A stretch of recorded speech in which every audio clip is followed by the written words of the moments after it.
Well,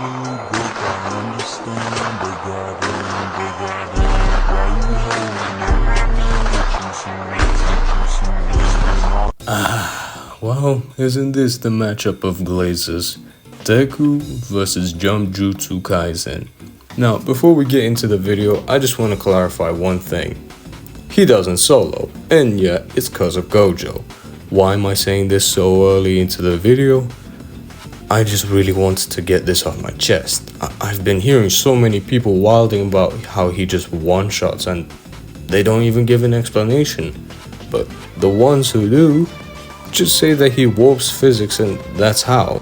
My brother, anybody in fiction that's FTL or even as sub-relativistic is already warping physics. That is not enough. So with that said, let's dive into Deku's scaling. So Deku has had a plethora of his own feats, but let's go over to All Might first, cause he's actually got a pretty good feat at like the first fucking episode. So remember him changing the weather with a Detroit smash? Yeah, that was mountain level plus. Later, at the end of the season, the first season, All Might has a face-off with this normal here. And when he just punches the shit out of him like Star Platinum, he says that in his heyday, this would have taken him about 5 hits to take out that normal. But there, it took him about 300. If what he's saying is true, then he's saying that in his prime he was about 60 times stronger, meaning that he would be around island level. And we can use this to upscale Deku, since it's a known fact by now that Deku is already stronger than Prime All Might. And get this is barely scraping the surface of Deku's true strength, like he goes way higher than this. With one of these feats being the storm-busting Detroit Smash and Heroes Rising. Now, this was calced at many different places. There are guys who have this at mountain level, large island level, hell, even small planetary. But I see this being a small country feat. The overall size of the storm makes its mass around a few hundred times the size of the island below it, and since Deku and Bakugo dispersed it, I put this at country level. But this is a shared feat between those two, so it's small country for Deku. And this actually goes on to be pretty consistent for Deku, since Star and Stripe was able to pull off a feat that was in the same tier. And since Shiggy was able to tank this, but couldn't tank Deku's attacks in the final arc, yeah, it's safe to say that Deku's also stronger than her. Lastly, we got his final punch, which was able to shift cloud formations throughout the entire planet for a few days. Damn, well, Demon Slayer would have been like 2 chapters long if Deku was there. This is around large country level with most feats I found, and hell, I even calculated it around there. But in all seriousness, the fact that he could change clouds from Japan to America has to be around continental plus or low multi-continental. Yes, I don't even believe my own calc on this being a large country. Also, just think about the quintuple Detroit Smash with the help of Gear Shift. One Detroit Smash was already small country in late season 4. As for speed, in season 3 he was already able to dodge Aoyama's lasers, which are stated to be light multiple times.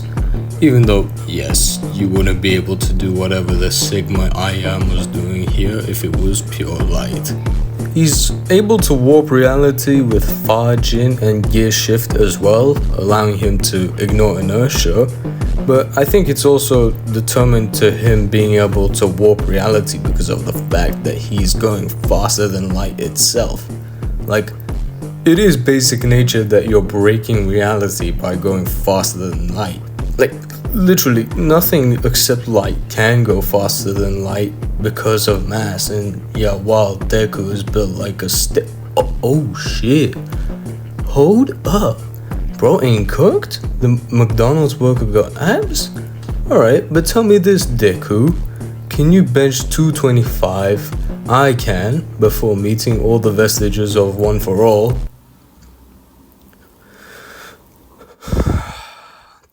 Yeah, I'll just have 2 number 9. Overall, that's pretty much the scaling for Deku though. Continental with FTL to FTL plus speed. His scaling is just quite simple, I'd say. There isn't too much more to go on more about.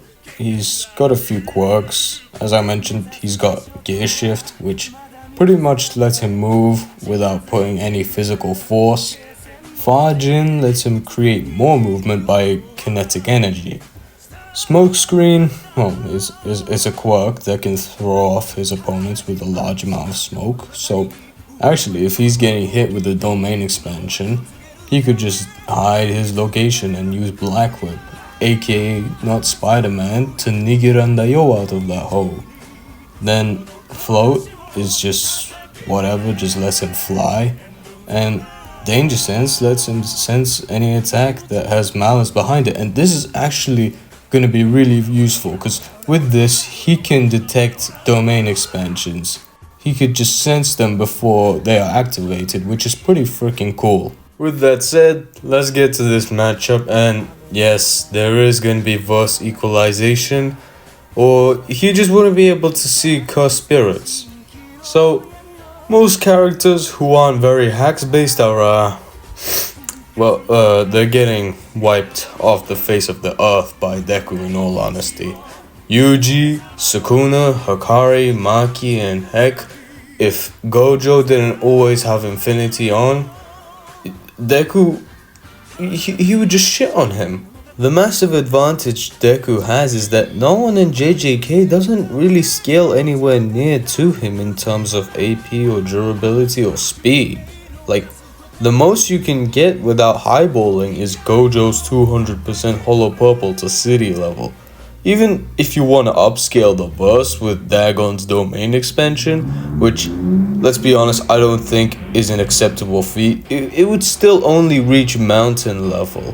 From some calcs I've read that it has only the mass of a mountain, so yeah, just mountain level. And the statements that mention that Gojo or Sukuna or the four strongest characters being able to destroy nations or the entire planet can't really count, because Gege doesn't specify if they can just one-shot or accumulate the damage over time. As for speed, they haven't even really shown any good feats either. Most of them are either just high level bullet timers or able to dodge lightning.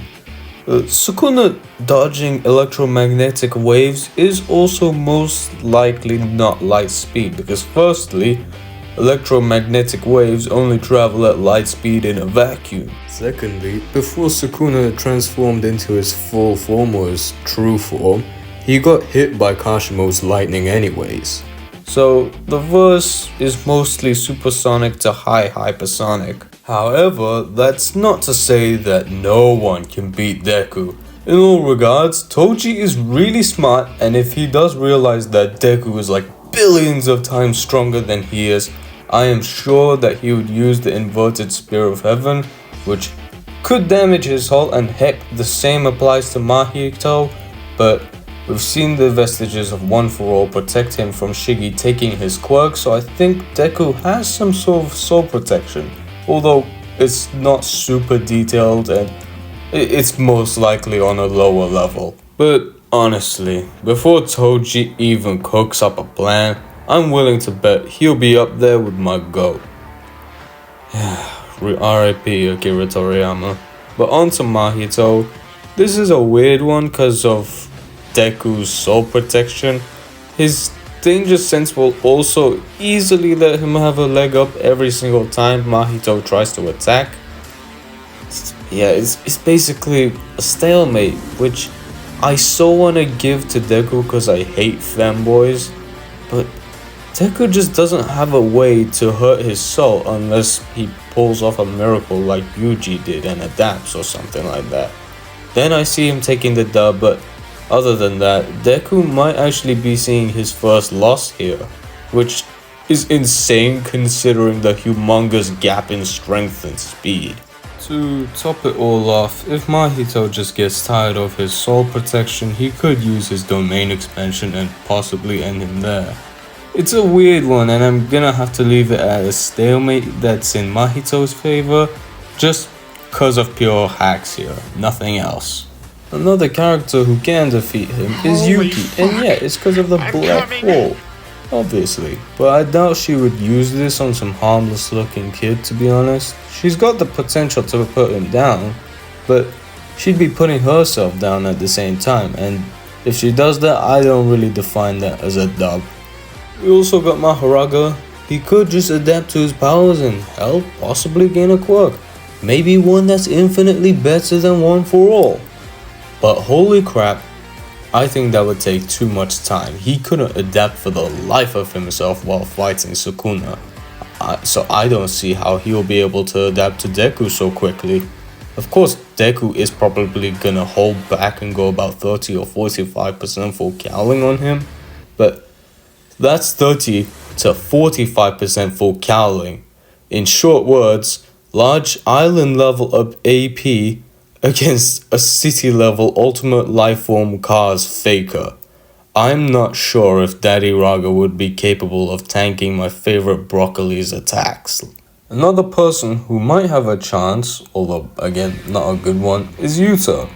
Yuta can copy his ability, but I highly doubt he could throw a Detroit smash that can bust a country, let alone a mountain, because he most definitely doesn't have the durability to withstand that.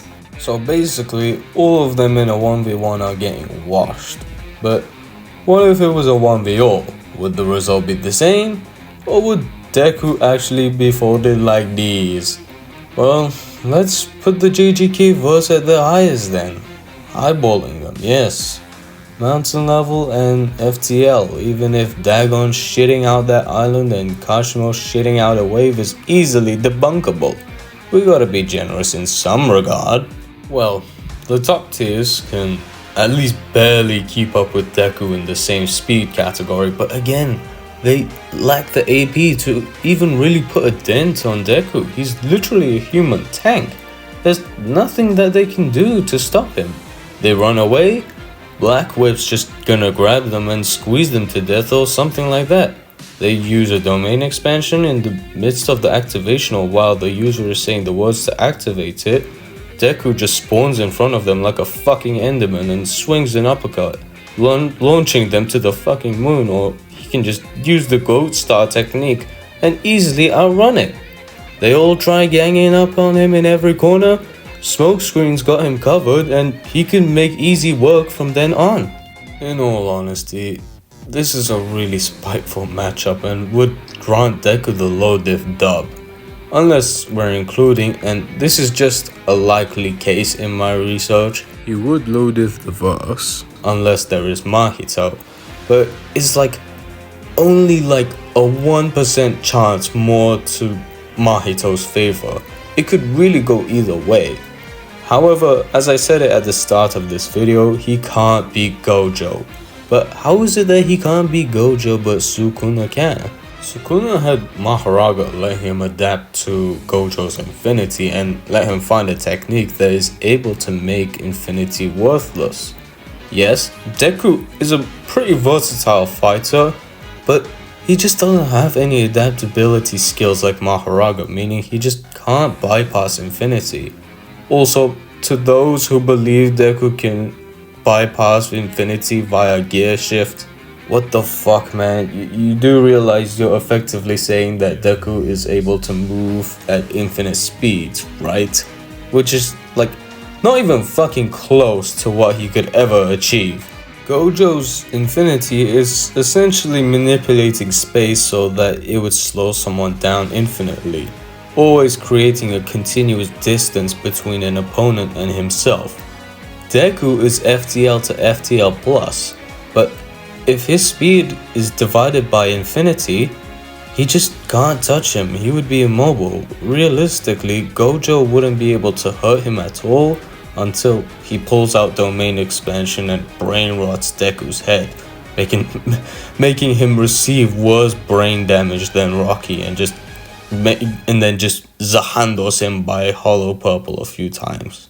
So, in all fairness, Deku's getting booty clapped by a light-skinned Kit Kat. Thank you for watching this video of mine. I'm happy and proud for you for being able to sit through this shitty power scaling video. I'm planning another video as of editing right now.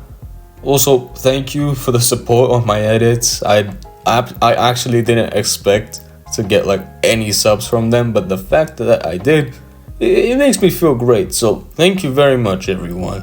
So hope to see you soon, and for now, nigirandayo. You wanna know what? I beat my huge 25-meter building level me to alien souls. That shit get me so wild. It turns me on like Golden Wind's first ending.